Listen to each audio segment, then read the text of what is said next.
Salve, salve, turma. Marcelo Vieira na voz.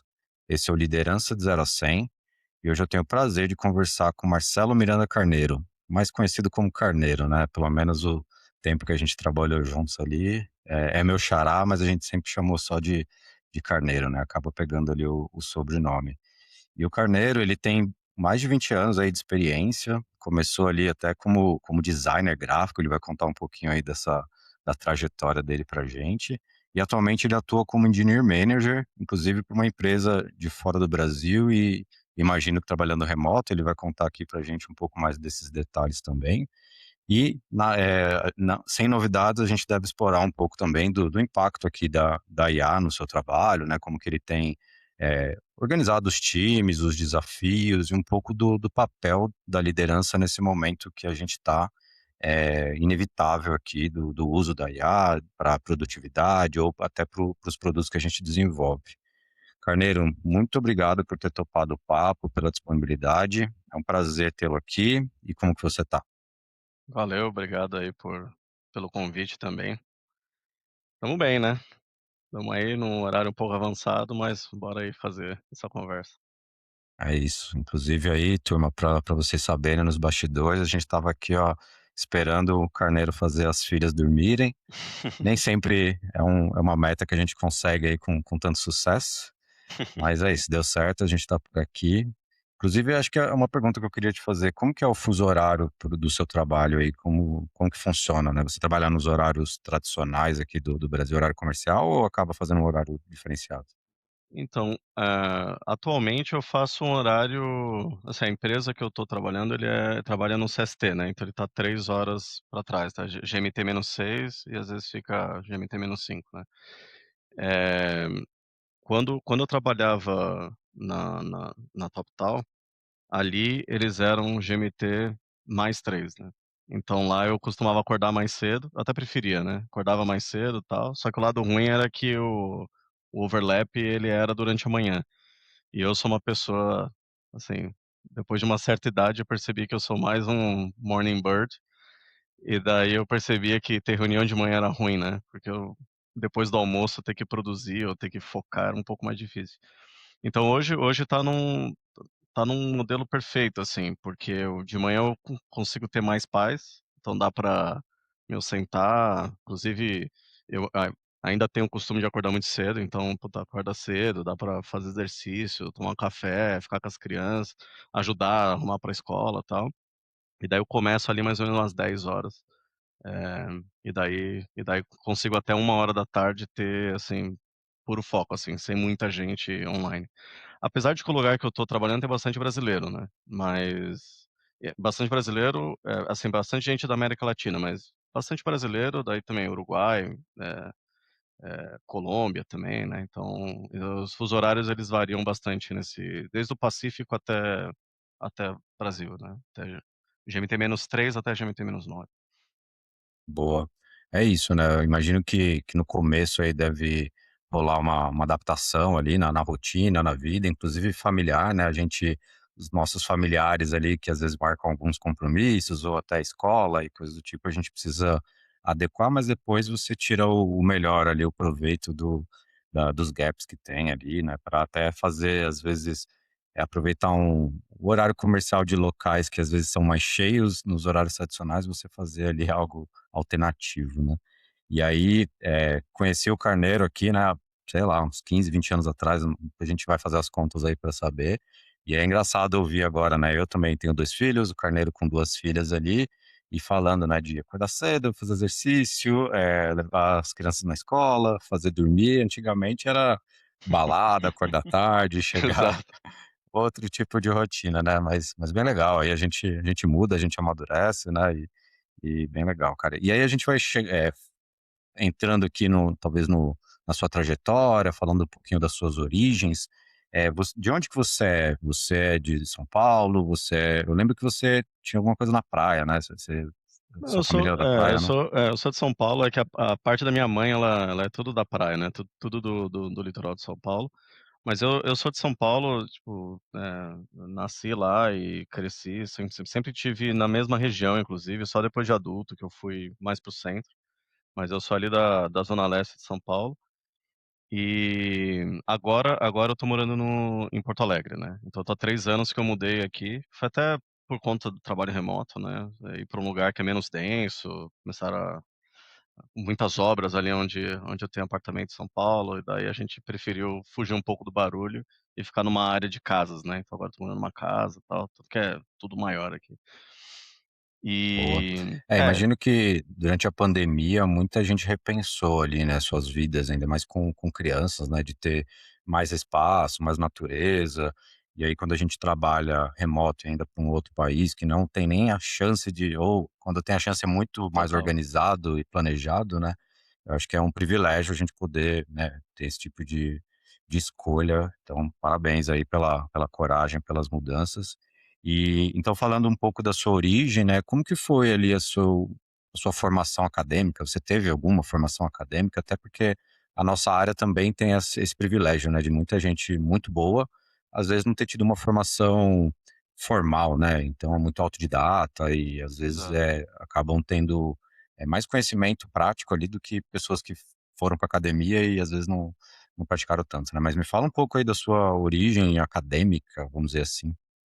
Talvez, assim, de faculdade eu sou formado, né, mas sou formado em design digital, né.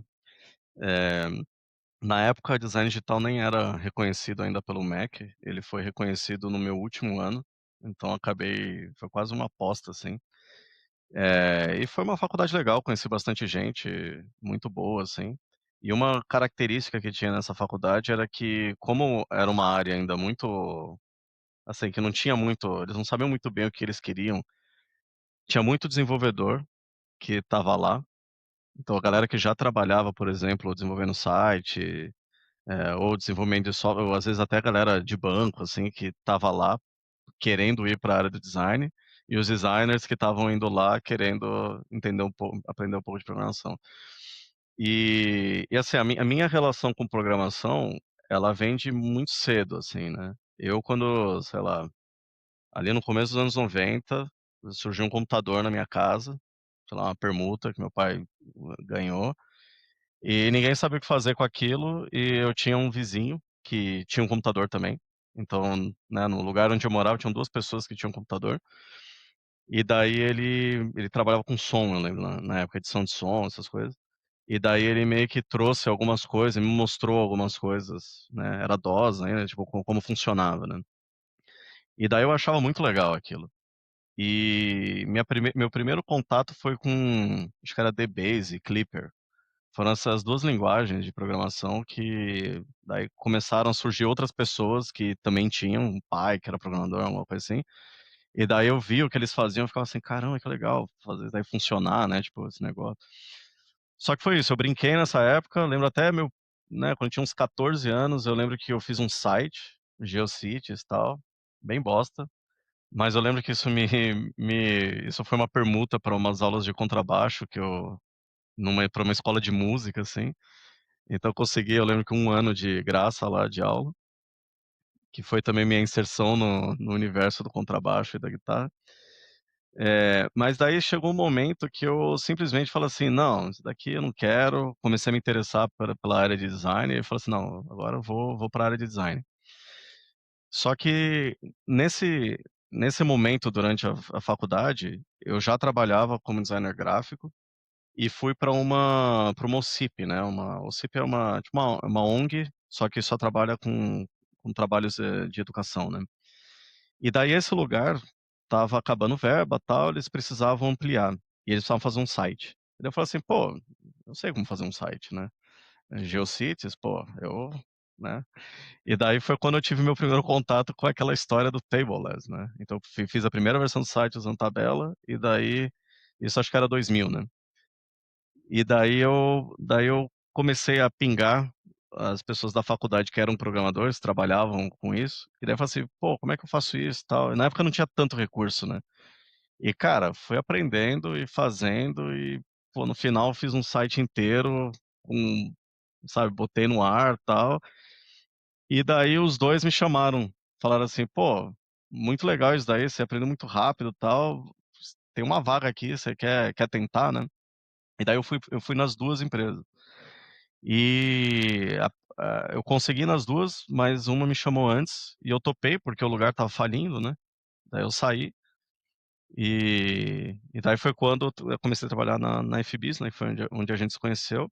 E, cara, comecei lá, assim, na intenção de ir pra criação. Eu estava meio pensando que ia ser um degrau. Só que o trabalho de front-end, eu fui curtindo muito, assim.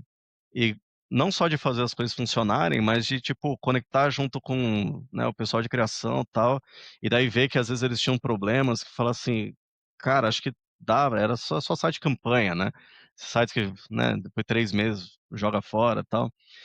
Mas era isso, assim, essa parte eu gostava muito e, cara, fui aprendendo, fazendo, e daí teve um certo momento que, né, rolou investimento da própria empresa, né, de tipo, pô, fazer um curso de JavaScript, né, não sei o quê, e daí depois fui para o Flash, e daí é até engraçado, no Flash foi o primeiro lugar no primeiro momento que eu tive contato com orientação a objeto, e daí, cara, daí as coisas dos projetos eles vão ficando mais complexos, né, a empresa também vai amadurecendo, né, até não era uma empresa de tecnologia, né, era uma agência de publicidade, mas que tinha um DNA de tecnologia, então era aquilo, né, no começo os times eram separados, depois começou a ter uma estrutura mais bem organizada, tal, e também tendo um método, tendo e mesmo os clientes, né, a gente trabalhava nos clientes, então os próprios clientes, tipo, eles também muitas vezes eram mais amadurecidos, e daí com essa interação com a tecnologia do cliente, você vai aprendendo.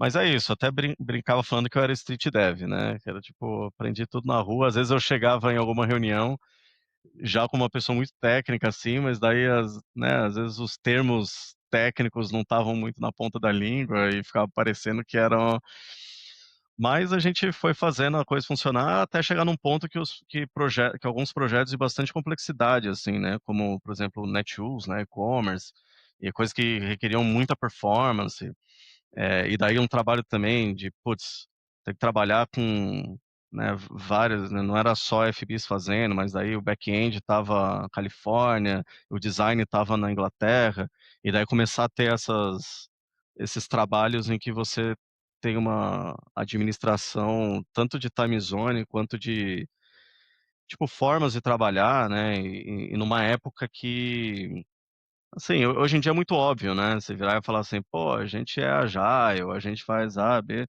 mas a grande realidade é que na época era tudo waterfall e cara, era assim, eh, show de horrores. Quando a gente olha pra trás, assim, você vê que é show de horrores, né. Que é assim, você ficar às vezes um ano inteiro fazendo negócio pra daí na hora de lançar o pessoal querer mudar um monte de coisa, tal. Mas a gente foi aprendendo aos trancos e barrancos, né. É, Boa. Não, cara, acho que você falou bastante coisa aí da sua trajetória e até relembrando aqui, né, você falou da permuta do computador também, exato. tive isso na minha vida também, cara, o computador chegou em casa através de uma permuta que meu tio lá era advogado e fez algum rolo lá e chegou o computador e Exato. também muito novo ali me interessei, depois fiz técnico em informática e tal.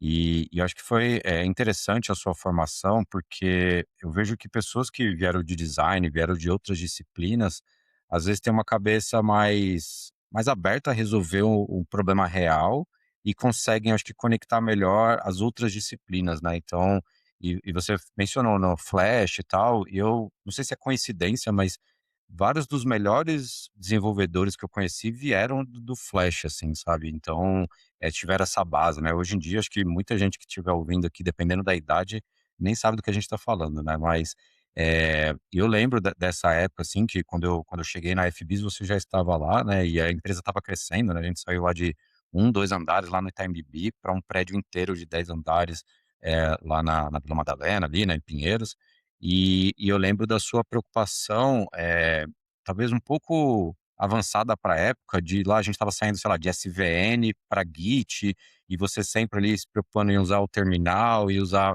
a maneira adequada ali de organizar as branches, Git flow e com processos também se preocupando com a comunicação ali de back-end, performance, sempre teve esse DNA um pouco talvez mais apurado ali do que talvez a maioria das pessoas que só queria entregar, fazer a próxima tarefa, e eu acho que você sempre teve esse olhar crítico, assim, né, de fazer o melhor, de estudar o que outras empresas e pessoas de tecnologia estavam fazendo. Eu acho que deixar a régua lá em cima. Eu sempre observei isso, assim, na sua característica e de fazer esse meio de campo mesmo, né, com a área de criação, que às vezes tinha aquelas ideias malucas e nada viáveis, mas aí a gente não só chegava lá e falava: "Não, não dá", você talvez fazia uma POC ali, dava um jeito de fazer de uma maneira diferente, um resultado interessante visualmente também. Então, eu acho que isso talvez foi um diferencial na sua carreira de ter chegado em posições de liderança, de ter chegado até diretor lá na IFBIS. Eu lembro que você, talvez o último papel que você teve lá foi como diretor também, e isso é muito legal. A gente atendeu Unilever, a gente atendeu o Google, Itaú. Eu lembro a gente trabalhou juntos lá no Itaú Universitários, lá na época, que eu fiquei até Exato. alocado um tempo lá no Itaú também, que foi uma loucura aquilo, inclusive. Mas, cara, parabéns aí pela trajetória, e eu acho que é isso, ouvindo aqui, a sua trajetória um pouco mais no detalhe, e outras pessoas que eu conversei aqui, né, a gente percebe que, assim, são pontos de partidas diferentes. Tem pessoas que tiveram ali aquela estrutura mais tradicional, né, de ciência da computação, técnico informática, e outras que vieram de outras disciplinas, assim, bem diferentes, e que isso nos torna profissionais melhores, assim, né, pelo menos do meu ponto de vista. Eu valorizo bastante pessoas que vieram de outras bases, mas que depois estudaram e acabam, né, fortalecendo isso. Mas eu queria ouvir um pouco, Carneiro, acho que você falou um pouco da sua entrada em tecnologia, dessas mudanças que você fez, mas eu queria ouvir um pouco da sua, mudança depois de contribuidor individual para um papel mais de liderança. Acho que você sempre fez uma liderança por influência, né, talvez como tech lead ali e tal, mas como que você foi indo para a gestão, né, para a liderança mais formal, assim, foi algo que você buscou? Eu imagino que não, mas, foi algo que você buscou, foi natural, foi orgânico ou foi acontecendo? Como que foi isso? É, essa história é engraçada, porque, na própria FIBIS a gente fez essa história da carreira em Y, né, eh, por causa de mim, assim, porque na época eu não estava querendo essa coisa de ter né, virar gestor, tal. E acabou que, assim, até chegou o momento que, cara, é o que a gente precisa agora, bora lá, né. E pra mim foi meio assim, cara, até em entrevista eu conto essa história, né, quando eu faço entrevista, tal, de emprego.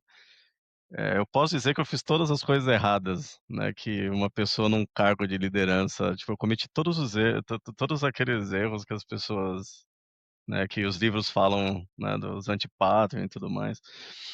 Mas, assim, cara, eu era, assim, era novo e tipo, a pessoa que é muito técnica, e daí sabe aqueles clássicos, não saber delegar, esperar que as pessoas façam do seu jeito, não saber, sei lá, dar feedback. Cara, é tipo show de horrores, assim. E teve acho que teve um momento que caiu a ficha, assim, que acho que foi numa época que eu estava que no time tinha 2 júniores, assim, tipo 2 stags, tinham acabado de entrar, vocês estavam indo da faculdade e tal. E daí eu pensei assim, enquanto a gente estava trabalhando, eu via que faltavam algumas coisas bem fundamentais, assim, né. E daí eu pensei assim: "Pô, vamos fazer uma sessão, tipo um Ask Me Anything", assim, né. Pô, vamos sentar e fazer. E daí eu percebia que às vezes eles me faziam perguntas que eu não sabia responder, e daí eu começava a falar assim: "Meu, bora pesquisar junto aqui, a gente acha essa resposta junto, eu não lembro, tal". E daí quando a gente saiu, eles falaram assim: "Pô, foi muito legal essa sessão, porque ver você fazendo esse trabalho de pesquisa foi, cara, tipo, abriu a mente, assim, cara, percebo como fazer as perguntas, tã-nã-nã, como isso ajuda, tal". E daí com esses 2 assim, eu comecei a meio ver eles crescendo, eu comecei a sabe, sentir aquela Prazer ali, né. tipo, ver que, pô, você teve impacto na vida de alguém, né.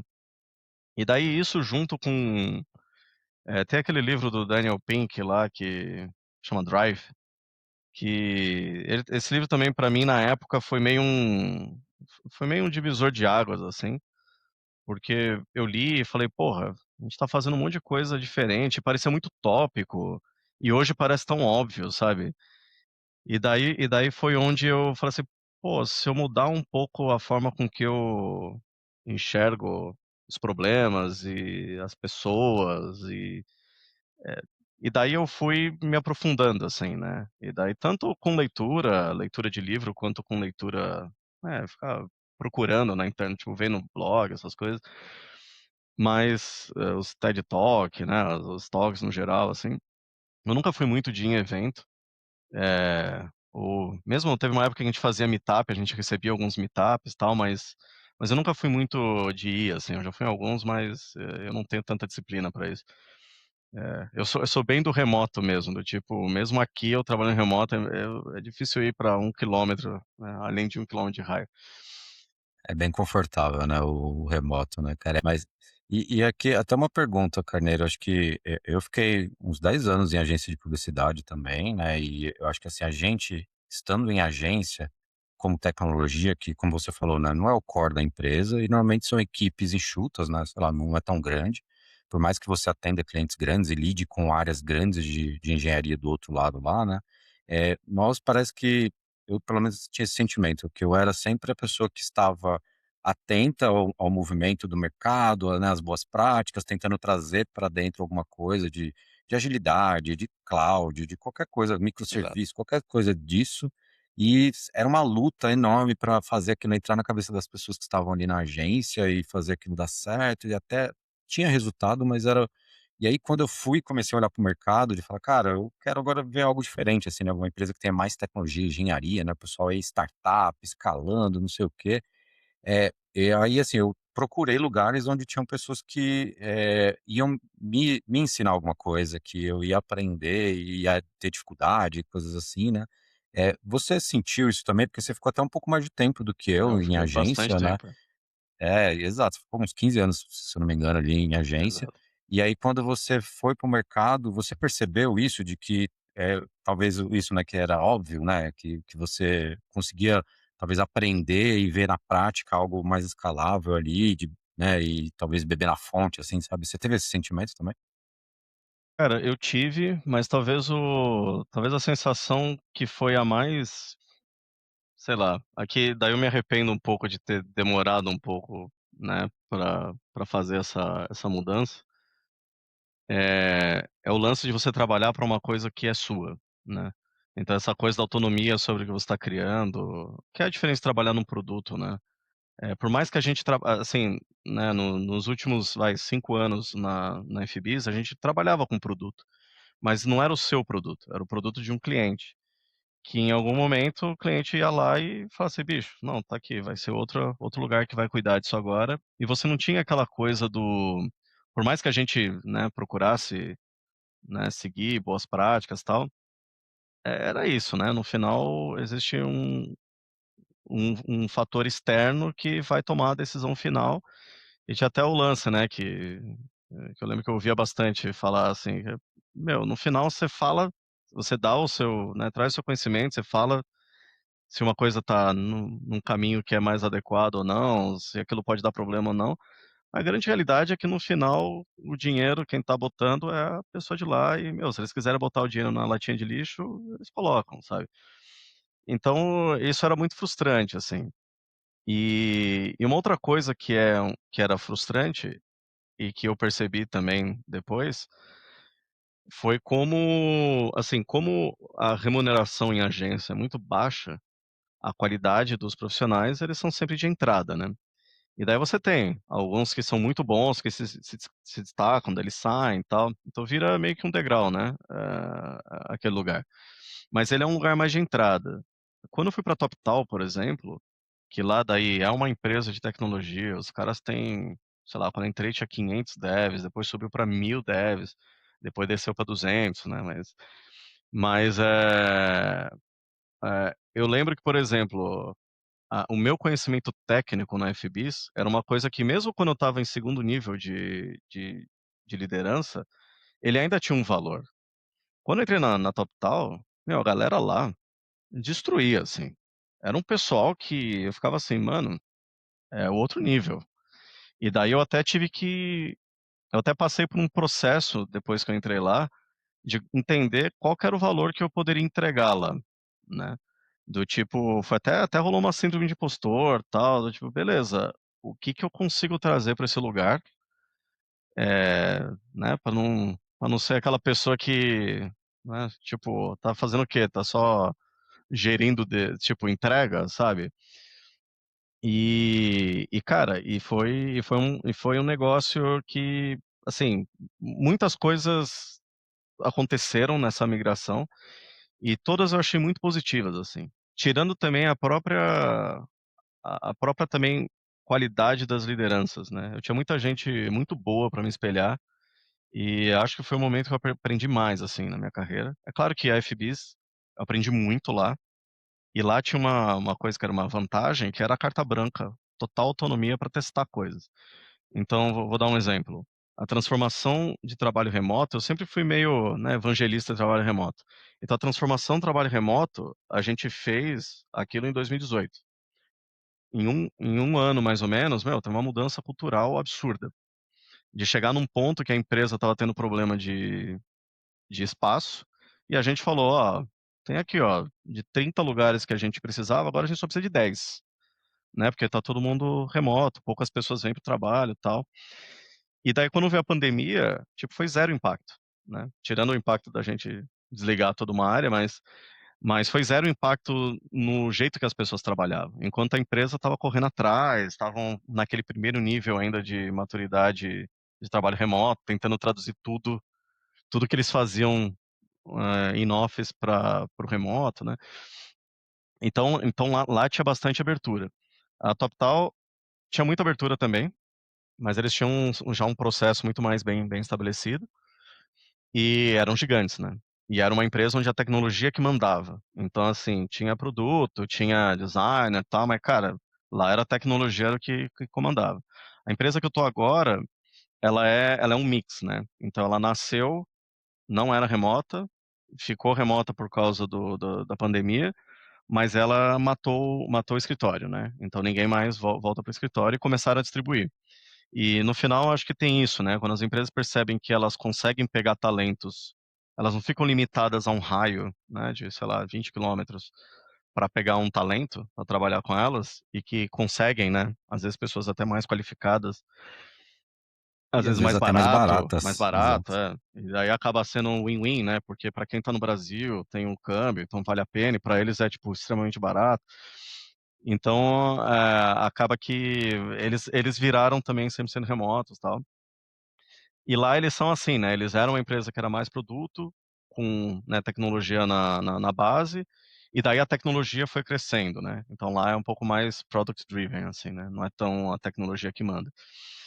Mas hoje eu acho que tem um equilíbrio muito bom, assim, e muito bem organizado, também é menor, né, do que a TotalTal, menos maduro que a TotalTal, mas, tipo, muito bem organizado, tipo, parece que tiveram ali uma liderança que chegou para arrumar, né, era uma startup, deixou de ser startup há 2 anos, né, e agora está num processo de escalar, né. Você falou isso da característica que você sentiu ali de mudança, né, de trabalhar com o seu próprio produto, né, e foi uma coisa que eu também busquei, acho que de forma intencional também na época que eu estava procurando sair das agências, porque eu tinha esse sentimento, né, porque assim, quando a gente é jovem, tá ali aprendendo muita coisa, é interessante, né, uma hora você tá mexendo numa stack A, outra hora você tá mexendo na stack B, cliente A, cliente B, então você aprende muito de diversos, negócios até, né, uma hora você tá falando com um banco, outra hora você tá falando com uma cervejaria e, né, Unilever e coisas do tipo, então aprendi bastante também nessas mudanças só que era sempre esse relacionamento de o intermediário ali, né, você não falava com o cliente final, você falava com atendimento, que falava com marketing, que Exato. depois, né, e eu também busquei ter esse contato mais próximo com uma cadeia de produto digital mesmo, e eu achei que foi interessante. E hoje em dia eu não acho que voltaria para um modelo de consultoria, de Nunca, agência e tal, nunca mais, né. porque exato. É, acho que foi importante na nossa trajetória, mas acho que para hoje em dia também não gostaria não. E isso de você também de autonomia versus talvez processos também, porque assim, eu sempre fui a pessoa que eu me sentia, né, querendo organizar tudo, né, de colocar processo, de organizar, de documentar e tal. E depois quando eu fui pro Itaú, né, que foi a empresa que eu entrei, era o contrário, assim, você via tudo muito já, né, definido, e você fala: "Cara, acho que tem oportunidade aqui". Aí você tem que convencer de mudar para deixar mais simples ou menos burocrático ali.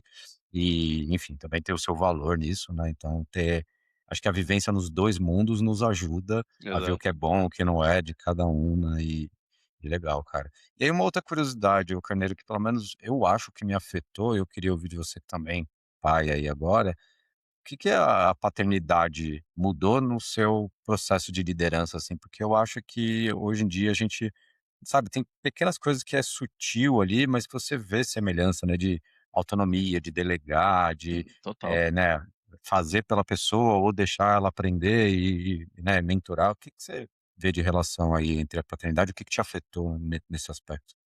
Cara, bastante coisa, assim. Teve, por exemplo, uma das coisas que para mim, assim, teve um impacto grande, foi a história do conceito da comunicação não violenta. De que é uma coisa que a gente quer, né, implementar com os nossos filhos e tudo mais. E quando você percebe que não é uma técnica, mas é uma forma de pensar, e daí quando a ficha cai e tal, aí você percebe como, assim, como todas as coisas estão relacionadas, né.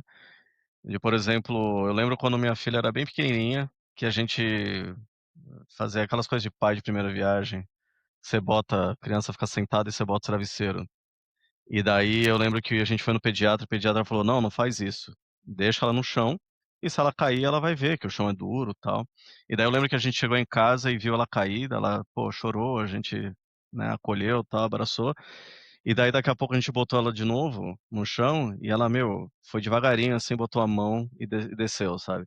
E pra mim eu lembro que isso, assim, a segunda filha não faz isso, tá. A segunda ela, tipo, ela se Na joga de novo, ela se pirueta, machuca, e exato. tal, mais porra louca, mas eu lembro que isso talvez fosse uma coincidência também, mas eu lembro que isso pra mim despertou um negócio do tipo: "Caralho, bicho, tipo, é isso", sabe. Eh, tanto que tanto que essa coisa da diferença da mentoria e do coaching, né, que é, tipo, de um lado você fala mais ou menos o que fazer, o jeito que você faria, né, e do outro lado é tipo: "Pô, vamos botar aqui um problema e vamos fazer a pessoa resolver, vamos fazer ela errar e vamos fazer ela continuar", e você cria um ambiente seguro e, eu diria assim, é tipo como se fosse um sandbox, assim, né, a pessoa, pô, ela vai errar, vai dar merda, ela tem responsabilidade, mas ao mesmo tempo não vai acabar o mundo nem nada, né. E uma outra coisa dessa questão da comunicação não violenta, tal, é aquele lance de, eu não sei, assim, tiveram 2 momentos que isso teve peso pra mim, acho que foi a paternidade, foi quando eu fui pra Singularity, quando eu vi, tipo, tantas diferentes indústrias e pessoas estavam, cara, mudando o mundo, tal, e assim, eu lá com publicidade, sabe, falando assim: "Porra, bicho". E daí no final, sabe, de falar assim: "Cara, é um trampo", sabe. Essa falácia de que as pessoas vão e falam assim: "Nossa, eu acredito no negócio, eu quero". Cara, no final do dia, pra mim, isso deu foi uma libertação, sabe, do tipo: "Pô, bicho, é um trampo. Eu vou fazer, vou dar o meu melhor, que eu sou uma pessoa que, né, pô, vou tentar performar muito bem e tal, vou tentar trazer minhas ideias pra mesa, tentar adaptar e customizar e tudo mais, tentar ser estratégico, né, entregar valor". Mas no final do dia, cara, é um trampo. E e então teve isso, e a outra coisa do tipo, cara, como é um trampo, né, e como, né, do ponto de vista da comunicação não violenta, do tipo, cara, essa pessoa, ela tá passando por uma dificuldade, né, então o que que eu posso fazer pra ajudar, né.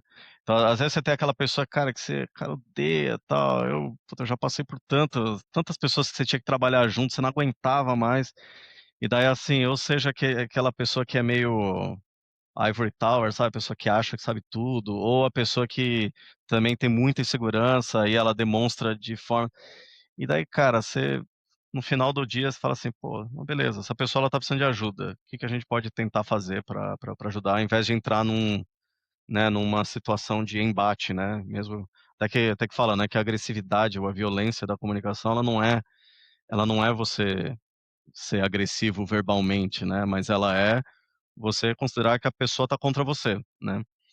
E daí isso foi uma coisa que pra mim mudou bastante, assim. É, E que veio mais com a paternidade do que necessariamente com a minha experiência de antes, assim, né.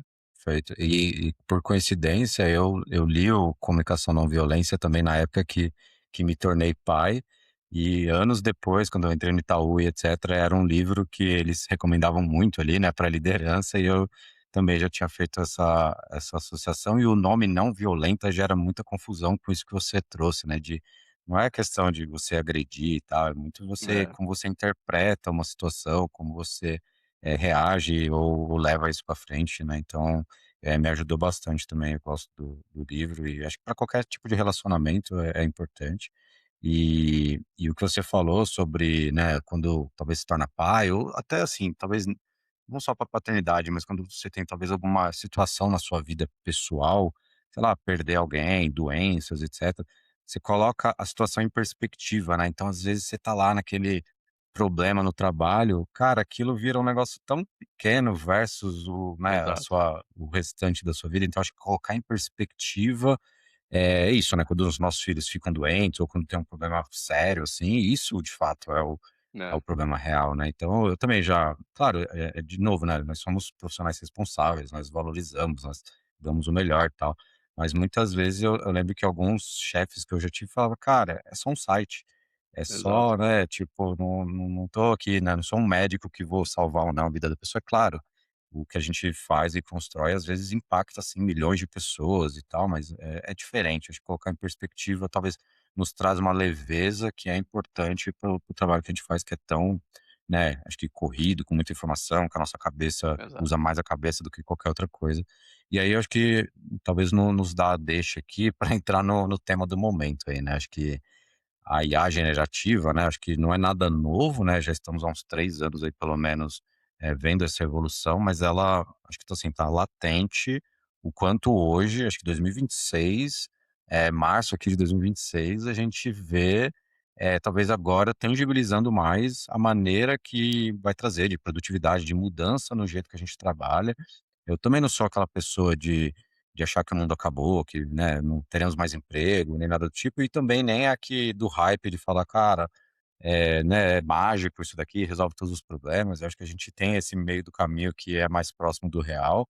Mas eu queria saber de você, assim, né, como que até falando talvez da liderança, né, o papel do líder nesse momento sim. de tanta mudança, né, como que a gente se adapta. E até assim, por curiosidade, né, você nos bastidores aqui mencionou que tem times dedicados à IA hoje em dia, né. Sim. Qual que é o papel desse time, né, o que que eles fazem, o que que eles resolvem, e como que você tem, né, estudado, usado a IA aí no seu dia a dia? Sobre AI, quando teve aquele primeiro boom do GPT, né, que, popularizou pra caramba, eh, eu fiz um projeto na TopTal que ele era cara, que ele foi o primeiro contato com esse potencial, né. E no final era assim, cara, era um lance pra fazer case studies, onde eles entrevistavam diferentes partes, compilavam e geravam um deck, né, tipo, que daí o pessoal de vendas poderia usar. E esse era tipo um gargalo que eles tinham, que eles demoravam 3 meses para fazer um deck, e daí com essa ferramentinha que a gente fez, cara, em 2 semanas e meia, assim, a primeira versão, bem num formato shape up, assim, sabe, de tipo: "Meu, vamos sentar e fazer, tal". E que, assim, eles fizeram, sei lá, 1000 e poucas em 2 meses, sabe, passando pela revisão e tal. E tinha uma coisa desse processo que que foi engraçado, que foi o seguinte: quando a gente começa acho que LLMs no geral eles têm essa questão, né, que é, sabe aquela coisa do uncanny valley, né, de quando você tem um 3D que parece de verdade, mas não é, né. E eu lembro que foi muito isso, assim, a gente fez a primeira iteração. Ela tinha sido um negócio assim, pô, rolou o chat, funcionou bem e tal, happy path, e Já daí gera uma gerou expectativa, né. e daí gerou o primeiro deck e falou assim: "Cara, olha isso, faz tudo faz sentido". Pronto. E daí eu lembro que a gente mostrou para o pessoal lá de copyright, eles falaram assim: "Cara, pô, muito legal o que vocês fizeram, pô, todo esse fluxo rodando, né, super automatizado, e tal. Assim, mas se alguém do meu time tivesse feito isso, eu questionaria se essa pessoa deveria estar aqui ainda, né. Assim, isso daí esse output ele é uma coisa, assim, de júnior copywriter, né. E a gente foi trabalhando com eles para iterando, e no final eu lembro que, assim, uma coisa que era um prompt virou, cara, um fluxo com 12 etapas, com, tipo, revisões, validações, tal, um monte de coisa. E daí corta a cena agora, né, a gente tem agora esse momento em que, de fato, para desenvolvimento, assim, para várias áreas, né, mas acho que principalmente o que diz respeito a nós, né, que é, assim, a parte de desenvolvimento, eu acho que a gente está passando por um momento que ainda é transitório, mas que ele de fato demonstra que, cara, agora assim, código tá barato, né, agora tá assim, você pode ter ferramentas efêmeras, né, você pode criar um negócio, por exemplo, cara, eu mesmo, eu criei 2 ferramentas que eu tinha uma planilha para cuidar de orçamento, essas coisas, cara, criei ainda usando a planilha, mas criei tipo porra, uma interface que conecta com a planilha e que daí deixa tudo mais fácil para eu e minha esposa usar, tal. Eu também faço Airbnb em São Paulo, então, tipo, fiz também um negócio para poder pagar as taxas, sabe, para poder calcular já todos os impostos que eu preciso pagar. E, cara, tipo, em 4 horas, assim. Assim, eu fiz algo parecido também, e não é com o intuito de vender, de criar um micro SaaS e tal, que nem a galera do Twitter fica postando, É, mas pelo exato. menos assim, resolver um Um problema problema seu, seu, é, e é isso, você não precisa pagar uma licença de um software ou ter o trabalho manual ali, né, então exato. E daí pra gente que tem, né, esse conhecimento, e até pra quem não tem, né, tipo, acaba que fica cara, você consegue fazer uma coisa que funciona. Então toda aquela que é aquilo que eu falei no começo, de quando eu era moleque, que, pô, via o negócio funcionar, tal, que era legal, e daí você querer aprender tudo aquilo, você meio que escapa essa etapa, né. E daí óbvio, né, tudo isso daí tem tem várias camadas, né, porque daí tem todas as questões de segurança, daí tem gente querendo, né, eu acho que vai ter um impacto, especialmente em startup, do tipo, CEO soltando código de MVP, e daí depois ele se arrependendo, porque vai ter vazamento de dados e tal, e toda aquela coisa, porque no final você sempre precisa ter alguém que consiga administrar aquilo, né, consiga orquestrar aquilo de um jeito e garantir que, né, eh, que a coisa está indo para o caminho certo. Eh, e até tem uma coisa que tá acontecendo agora que é engraçada, a gente tem, né, um repositório com várias skills, tal, e que é de uso geral, né. E uma das coisas que fizeram foi tipo, cara, tem skill para procurar dados e, cara, então você pode fazer query e tal, e pegar informações sobre a empresa, sobre o business da empresa. E funciona muito bem. E assim, para fazer, por exemplo, análise dos dados, tirar insight, entender, que era uma coisa que antes eu falava: "Cara, ele é uma bosta para isso", cara, agora ele faz muito bem. E daí o Claude, especificamente, o fato dele gerar códigos, né, para fazer coisas, não tentar fazer a matemática por aproximação, faz com que também, cara, é muito incrível o resultado. Só que daí você cai nessa parte do Uncanny Valley, né. Ou até uma coisa que, cara, não sei se já tem, mas eu acho que certamente vai ter um estudo que mostra isso. O quanto ferramentas generalistas, onde você interage com elas através de linguagem natural, o quanto que isso o impacto que isso tem na gente de forma psicológica, assim. Do ponto, assim, como é uma ferramenta que ela, assim, por si só, o jeito que ela funciona, ela tenta te agradar, ou ela tá constantemente adaptando a linguagem dela para sua linguagem, o quanto de armadilhas não existem aí para você próprio não começar a aumentar a confiança que você tem na ferramenta e deixar passar algumas coisas.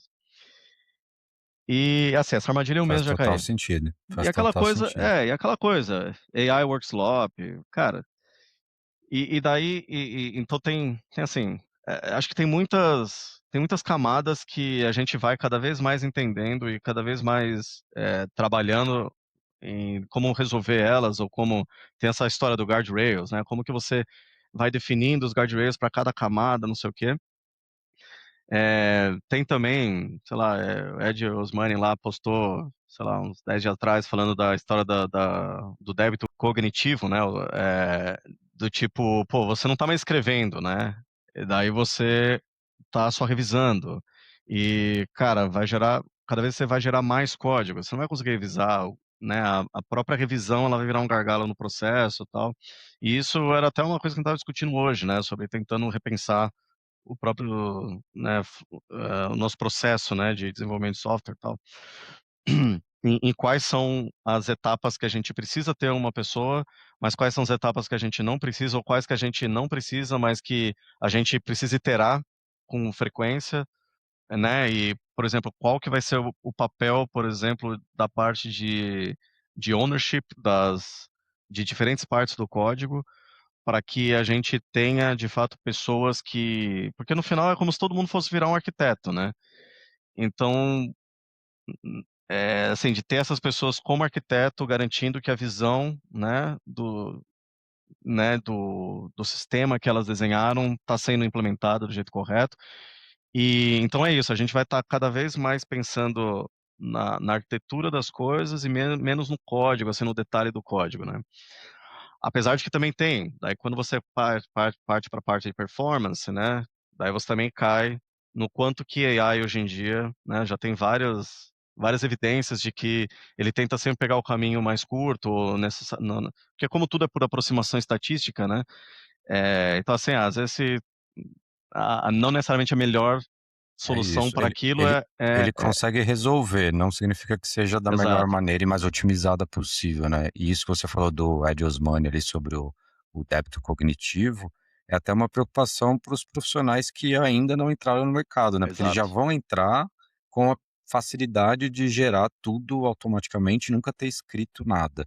Nós que já, né, passamos alguns anos escrevendo e sofrendo, talvez, assim, o impacto seja um pouco menor, porque por mais, né, que você vai ficar um pouco acostumado com isso, você passou é, por isso. Agora quem já nasce só gerando, talvez, assim, imagina que você precisa mudar um texto no código.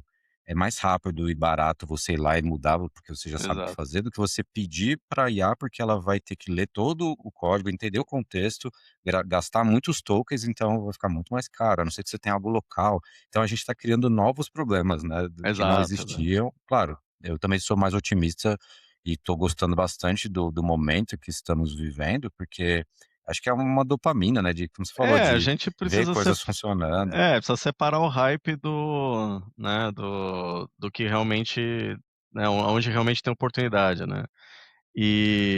Mas assim, disso que você falou, tem um negócio que eu tenho falado que é assim, eh, pra quem ou era desenvolvedor JavaScript, o pessoal que mexia com, sei lá, C# fala assim: "Mano, isso daí não é programação".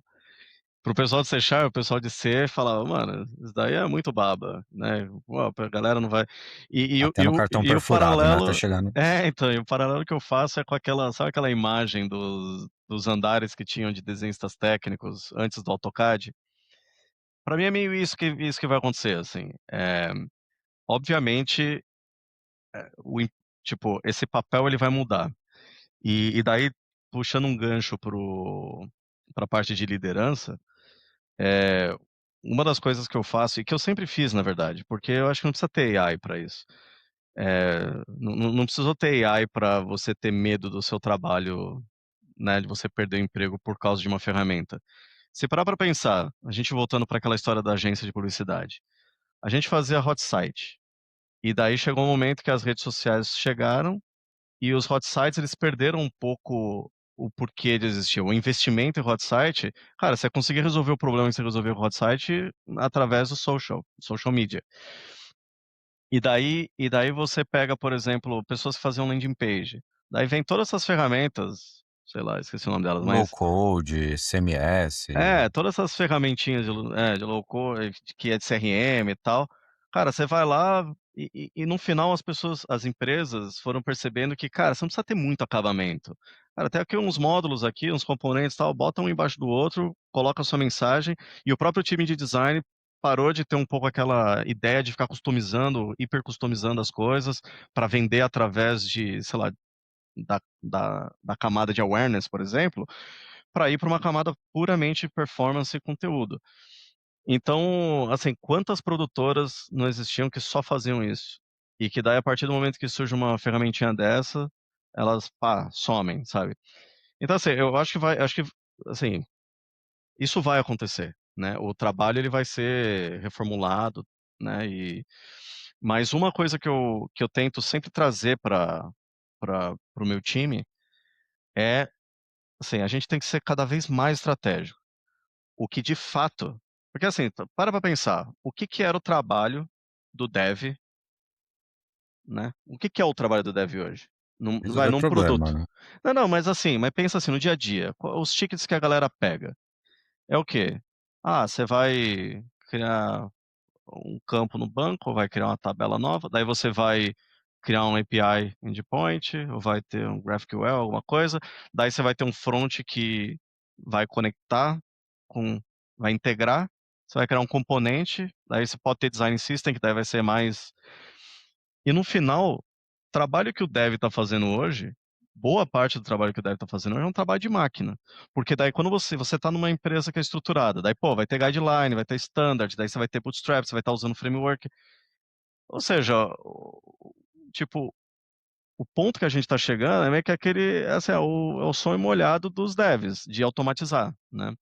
E se pensar que hoje, por exemplo, com LLM, onde vai, qual que são as grandes vantagens de LLM? Cara, é categorizar, extrair, né, você agrupar, tipo, você transformar. Então, por exemplo, o débito técnico, cara, refatorar, criar teste unitário, tá? Essas coisas elas vão ficando muito, muito mais baratas. E ainda tem os Manter a diferentes versão níveis, mais né? atual dos frameworks, né, o Java na versão X, o Exato. React na versão Y. A gente fez isso, cara. Os POCs, tem um negócio que eu fui percebendo, né, no time, porque o que rolou, né? Quando, né, em dezembro, quando teve, não lembro qual foi o modelo, mas o do Cloud Code lá, acho que foi o Opus, quando saiu, Opus. a gente fez um investimento massivo, né? Do tipo, pô, vamos lá, todo mundo tal. E eu fui pessoa a pessoa, e muitas dessas coisas, até uma prática que eu costumo usar, eu nunca anuncio nada pra todo mundo, assim. Eu sempre vou nos um a um, né? Vou no um a um, daí falo assim, pô. E vou fazendo aquele daily coach, né, com a galera, dá um problema, tal. E daí de trazendo isso pra eles, né, do tipo, cara, você pode gostar ou não gostar, mas precisa saber, entendeu? Cara, explora, explora, tal. E daí quando eu fui percebendo que né, sempre vai ter um que vai explorar mais, ou um que vai ficar mais entusiasmado, ou vai ter um que vai estar mais resistente. E o que que eu fui percebendo? Que a galera que é mais, o lado que é mais, o pessoal que é mais acadêmico, o pessoal que é mais purista, assim, eles têm um lance do paradigma de, por exemplo, pô, eu vou tentar usar AI. E daí o que que eles fazem? Eles fazem assim, não, eu quero que você crie do jeito que eu criaria. Eles vão dando instruções da criação do código. Enquanto o pessoal que é menos, eles dão um problema e dão um problema, quais são os standards mano, manda bala. E daí você vai vendo que a coisa ela vai, tipo, ele vai ficando mais, produtivo, porque daí é essa mudança de paradigma que a gente acaba tendo, né? Como se você tivesse, a brincadeira que eu faço é como se você tivesse, tipo, vários júniors muito confiantes e com muito conhecimento, com acesso a todo o Stack Overflow para fazer as paradas, eles vão fazer um monte de merda. Mas se Mas você sai. guiar, né? Se você guiar, e também, e também a coisa que você falou dos tokens, e também a outra coisa, assim, é que nem você tem um Rumba, né? Tipo que assim, se você ficar olhando o negócio fazer, cara, você vai ter um piripaque, né? Fala assim, meu, tá, mas tá ali, a sujeira tá ali, vai lá. Mas se você, né, prepara o ambiente, deixa ele fazendo, vai fazer outra coisa, depois você volta, você Valida vê que ele limpou, depois. entendeu? Sim. Então tem uma mudança de paradigma que eu percebo que assim, nos meus times, teve ali uma variação, né? De pessoas mais resistentes, pessoas menos, pessoas mais puristas, pessoas muito puristas com o processo, por exemplo, e mesmo falando, pô, vamos repensar o processo, sabe? A gente não precisa seguir isso ao pé da letra. Eu sempre falei assim, cara, o framework está aqui para ajudar a gente. Se ele começa a entrar no caminho, a gente precisa repensar ele. E isso do ponto de vista de processo, eu sempre fui uma pessoa de processo, assim, de criar processo e tal. Mas uma coisa, por exemplo, que é assim, não existe bala de prata. Eu tenho três times agora, mas eu tava com dois times. Os dois times, apesar de ter né, a fundação ser parecida, eles tinham vários detalhes que eram diferentes, né? Por exemplo, em um time a gente refinava mais, a gente fazia ticket breakdown, workshop e tal. No outro time, meu, a galera não engajava muito no workshop, então a gente fazia, era mais tipo, pô, fazer um documento e os caras faziam. Cara, você vai vendo o que funciona com cada time e você vai adaptando, né? Mas de fato, uma das coisas que eu faço, assim, eu tenho, sei lá, das minhas 2 ferramentas que eu acho que são as mais eficientes, assim. Uma é o feedback, né, para o EM, acho que o feedback é a ferramenta mais importante para guiar o time para o mesmo lugar, porque no final o que que você faz? É meio que assim, tudo que você celebra é aquilo que você quer que as pessoas continuem fazendo, né, basicamente. Você não celebra tudo que a pessoa fez, né, você celebra aquilo que você fala assim: "Pô, continua". E você quando você fala da parte que a pessoa precisa melhorar, você também guia ela para o lugar onde todo mundo, né, onde você quer que todo mundo vá. E quando você fala, por exemplo, define metas, né, define eu sempre faço junto, né, "Pô, vamos fazer um brainstorming e tal", mas você vai guiando, né. E daí você vai, cara, você vai compondo o seu time, né, quando você que nem quando a gente fala, assim, de diversidade cognitiva, né, onde, cara, é bom você ter uma pessoa que é meio, um nitpick aqui, uma pessoa que é mais focada em produto, uma pessoa que é, cara, o cara cabeçudo pra caramba da performance e tal, você vai tendo essa diversidade, cara, e um vai complementando o outro. E daí você vai fazendo, né. Pô, eu faço um lance que eu faço assim, eu boto às vezes metas iguais para pessoas diferentes do time. Porque daí você fala assim: "Cara, as 2 pessoas elas estão indo nessa direção. Uma vai conseguir, a outra pode ser que não consiga, ou pode ser que a outra esteja na metade, mas aí a gente vai convergindo todo mundo para o mesmo lugar". E no final hoje, e saindo até um pouco do tema AI, mas mais para o tema liderança, eu acho que no final hoje, o papel do EM e por que que eu gosto tanto do primeiro nível de liderança, e por que que eu acho que o primeiro nível de liderança não deve ser hands-on, assim, hands-on no sentido de botar código em produção, né, Sim, fazer sim. ticket, passar pelo software development life cycle, né, é que o nosso papel é esse, né. Eu, por exemplo, eu já entrei em time que tinha muita gente muito boa, mas, cara, estava cada um pra uma direção errada, uma direção diferente. É tipo vários freela trampando junto, assim, e daí os caras ficavam só batendo cabeça. Eu já tive também times pares que daí com M mais júnior, que também, cara, buzz factor gigantesco, cada um trabalhando numa coisa diferente, tipo, conversas individuais e tal, e sem a noção de pertencimento, de time, de objetivo, né. Eh, e daí só fazendo, né, um wrap up, assim, eh, eu acho que nesse universo onde o conhecimento do código ele vai ficando cada vez menos importante, óbvio que a gente tem que ter, é óbvio que a gente tem que saber analisar as coisas, eh, a direção é fazer com que a pessoa seja mais estratégica. Então, né, o que que é ser mais estratégico? Eu brinco, eu falo assim: "Cara, é aquela coisa, o momento eureka", e isso era uma coisa que vem do design, né, que assim, você não tem uma ideia, porque você tem um dom É divino e genial. vem a ideia. É porque você pesquisou pra caralho, né, você tá olhando coisas e tal, e você em algum momento vai ter gatilhos que vão conectar todas essas pontas e você vai ter uma ideia, né. Isso é uma coisa que AI não faz, né. E uma das coisas que hoje em dia a capacidade de AI mostra pra gente, é a quantidade de trabalho não inteligente que a gente faz, né. Apesar de ter esse nome marketing, né, de inteligência, não é inteligência, mas ela faz a gente refletir sobre qual que é o trabalho não inteligente que a gente está fazendo, que a gente pode delegar para isso, e daí qual que é o trabalho inteligente que a gente deveria estar fazendo, mas que muita gente não está preparada para fazer. Por exemplo, quando a gente fala de engajamento, né, tá falando: pô, engajamento, o que que é engajamento?". Muita gente acha que é, pô, você tá na reunião e ficar falando coisa. Mas não, cara, tipo, como que você vai conhecer mais partes do negócio, entender mais quais são as necessidades, e não precisar de um PM para te falar o que que é prioridade, sabe. Você tá lá de igual para igual, para falar assim: "Pô, eu acho que esse é o caminho que deveria ser", e daí, pô, e fazer um trabalho a 4 mãos, a várias mãos.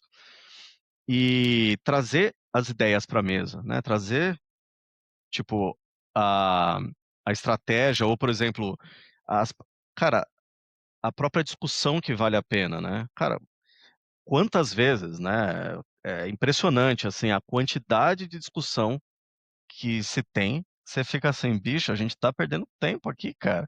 Por que que a gente tá discutindo isso?". bora discutir a coisa que vai fazer diferença agora, né. E daí também isso, a parte soft skills, né, do tipo, pô, ter sangue frio, cara. Sabe, eu já fui síndico de um prédio tombado, né, o prédio tem 75 anos. E daí, assim, quando você começa a olhar as coisas como elas estão, né, tipo sistemas legados, vai, você fala assim: "Cara, por um lado, fala assim, pô, é muito bem feito, porque tá aqui há 75 anos e não caiu ainda". Mas não dá pra você implodir o prédio e construir um novo, né. Você tem que ter um plano e não dá pra atacar todas as coisas ao mesmo tempo. Então, cara, priorizar, E sangue priorizar, exato, frio, ver onde dá pra exato. ter um quick win, né, e bola É, pra acho frente. que na sua fala, ô Carneiro, você acabou dando diversas dicas bastante práticas, assim, de liderança, né? Até na parte que você ainda estava falando de IA, e eu gostei, concordo bastante, que muitas vezes as pessoas acabam tirando algum tipo de conclusão baseada numa simples leitura superficial. Ah, eu gosto ou não gosto de algo. E acho que o que você trouxe de direcionamento, que eu acho que é importante, independente se você gosta ou não, se você concorda ou não, você precisa talvez experimentar para poder analisar e julgar se aquilo vai fazer sentido antes de qualquer coisa, né. Então eu tenho dado esse direcionamento também, acho que a gente não pode ficar, away ali da situação e distante, acho que a gente tem que colocar a mão, sujar a mão do jeito certo, do jeito errado, de várias formas, para experimentar e até para poder ter um olhar crítico em cima do que é possível e não é, né. E eu acho, cara, até talvez sendo, né, pensando em futuro, assim, a gente foi evoluindo, né, antes era totalmente cilado, né, os times, né, tinha lá o time de tecnologia, time de infraestrutura, o time de back-end, o time de dados.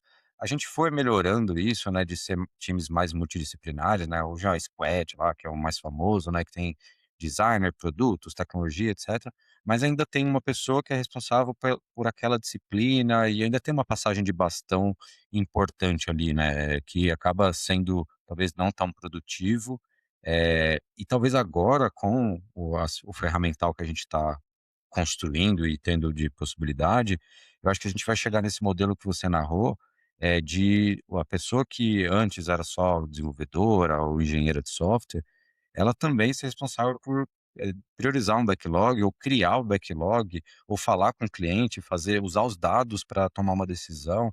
E aí eu acho que a gente entra, assim, no modelo que, sim, o time ele é responsável por aquilo, todo mundo se sente dono, e aí você vai entender mais do negócio, das dores do cliente, de como isso traz, rentabilidade ou não para o negócio. E aí acho que o papo começa a ficar mais interessante, mas isso requer uma preparação enorme, assim, né, de soft skill, como você falou, de interesse genuíno, de você sair do seu quadrado ali, de só falar de stack, de código, de arquitetura, e também falar né, de business, falar de outras áreas que fazem parte ali do sucesso ou não daquela empresa, né. Então, é assim, eu talvez, assim, desde que eu fui para a liderança, 15 anos atrás, eu já tinha esse interesse. Assim, sempre que eu mudo de equipe, de área, de empresa, cara, eu começo a estudar bastante aquele negócio, assim, ficar atento aos concorrentes, ao mercado, como que o cliente usa o produto que eu estou construindo, porque senão, cara, tecnologia por tecnologia é isso, a gente vai Exato. reproduzir facilmente, assim, e o código muito melhor do que eu geraria ali. Então, acho que é importante a gente ficar atento a isso, né? E acho que, claro, né, a gente tem a nossa base importante de tecnologia, e ainda todas essas ferramentas ainda são desenvolvidas, tanto é que eu vi uma notícia acho que hoje, que a OpenAI vai contratar mais 1.000 pessoas lá de tecnologia. Então, assim, precisa de pessoas de tecnologia para construir os LLMs, para Exato. sustentar as ferramentas que geram código e tal, os guardrails, segurança, tudo isso, né. Então, enfim, gostei muito das suas dicas e sugestões e acho que aprendizados. E aí é só uma das perguntas que eu fiz ali, talvez você ainda não trouxe um pouco mais de detalhes, não sei se você pode, aí fica à vontade. O que que o time que você Ah, tem que está sim. mais dedicado a IA, tá responsável, assim, o que que eles estão fazendo? Não, é verdade, verdade. Acabei pulando essa parte. Então, basicamente, o que a gente está fazendo é, assim, focando em, na parte de operação, né. Então como que a gente pode otimizar a operação, e daí com aquele objetivo, né, de, por exemplo, a gente sabe que a gente não vai conseguir 10 vezes mais, eh throughput, né.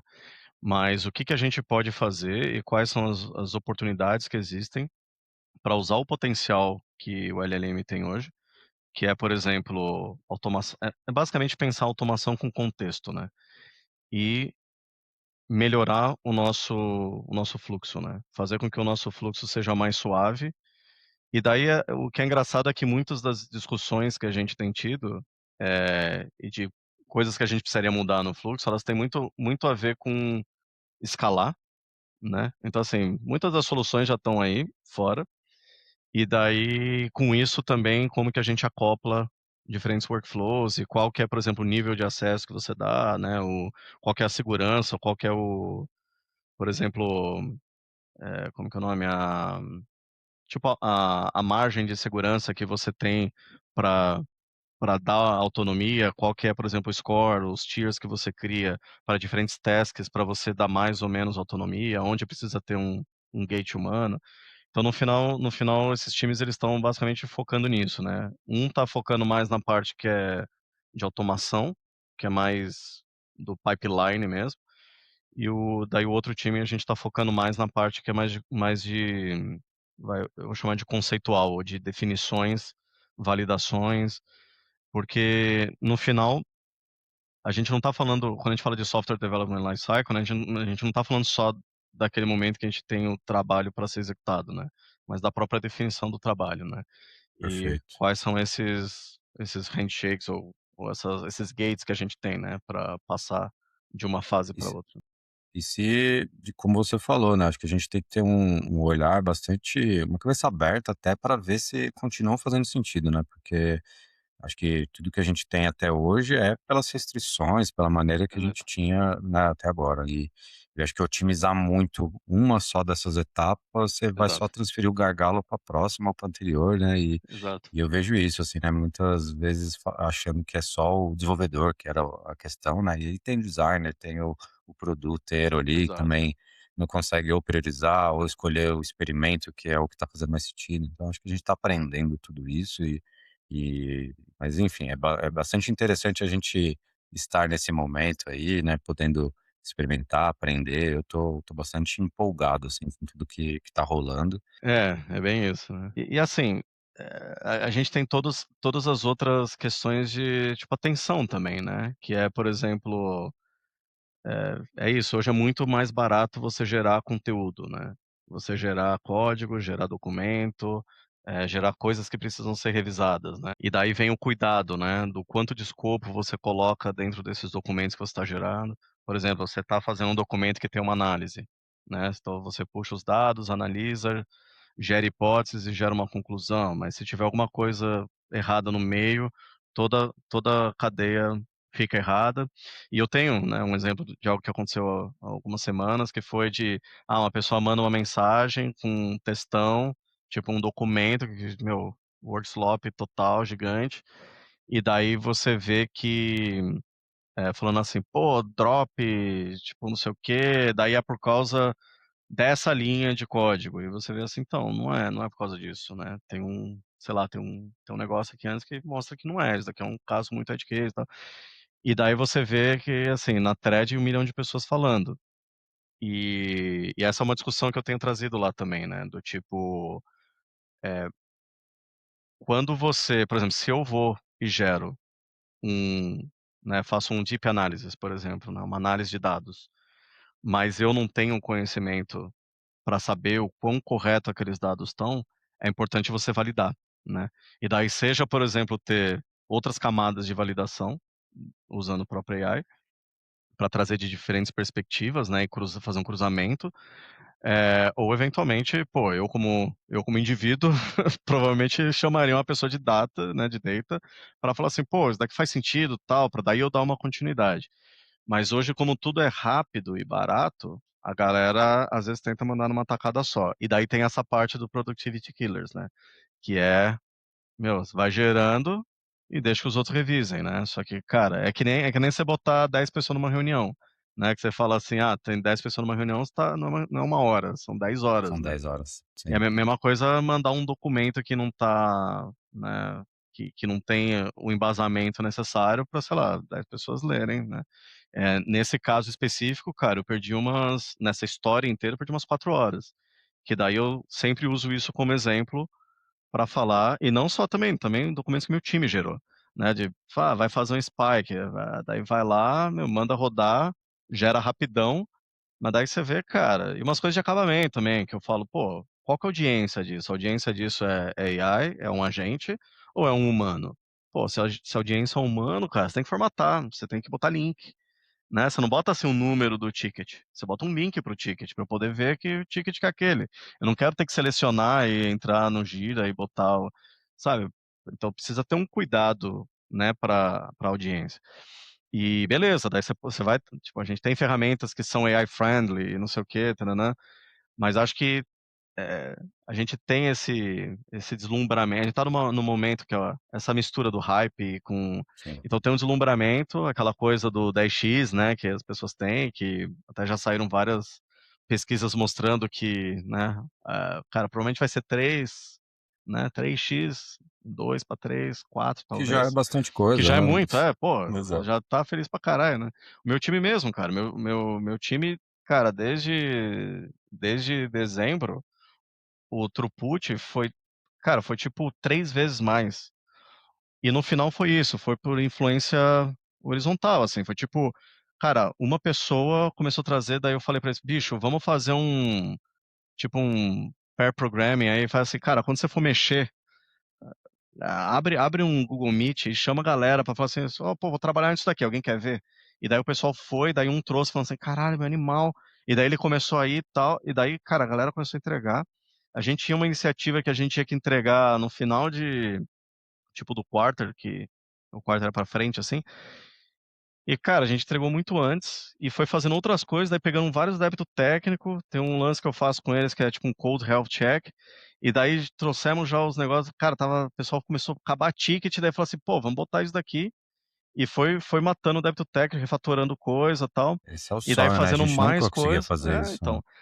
E tem uma coisa de paradigma que muda também, que a gente tem falado que é um pouco isso também, né, é a história do próprio primeiro, como agora Extreme Programming ele fica cada vez mais viável, e a outra coisa é como agora a gente pode de fato ser agile. Então, por exemplo, ao invés de você querer ter uma feature e você querer entregar ela, teu o time de design vai lá e faz, não sei o quê, tem aquela coisa meio waterfall, assim, que beleza, pode ter um loop e tal. Mas de ter um negócio do tipo, cara, a gente pode mandar uma coisa pra frente, bota atrás da feature flag e beleza, tem alguma coisa errada, cara, é uma iteração. Daí vai outra É isso. iteração, libera para o usuário, tá pronto para ir para o usuário, libera para o usuário, mais iteração, iteração, e vai fazendo pequenas iterações, que daí é onde também a LLM brilha, né, pra não querer fazer um canhão de uma vez. E eventualmente o próprio conceito de como a gente entrega as coisas, né, fatias cada vez menores, tal, talvez mude também, né, ou fique cada vez mais comum, né. Não mude, mude talvez no lugar que tô trabalhando, né, mas tem vários lugares que já fazem isso. Boa. Cara, Carneiro, eu queria agradecer demais aí seu tempo, mais uma vez, foi muito legal aqui o papo, acho que a turma pôde conhecer um pouco mais dos detalhes aí da sua trajetória aí, desde designer gráfico, do primeiro computador, passagens em agências de publicidade, sites, jogos, promoções, até chegar aí nas empresas com mais foco em tecnologia, gringas e o uso da IA, então muito legal. E assim, acho que foi legal que no meio da sua trajetória você pôde compartilhar, acho que como você fez, mas também diversas dicas, né? Então acho que isso agrega bastante para quem estiver ouvindo aqui, até ou por curiosidade, ou por quem está às vezes começando, está um outro nível de maturidade, então muito legal, obrigado demais por toda a disponibilidade e as dicas que você deu aqui. Gostei muito do papo, espero que a filhota tenha conseguido dormir aí, não tenha atrapalhado muito aí o horário, mas valeu demais e a gente se encontra por aí. Se Beleza. cuida, obrigado, Valeu, viu. Marcelão. Valeu. Se cuida, boa Tchau, tchau. noite. Tchau, tchau.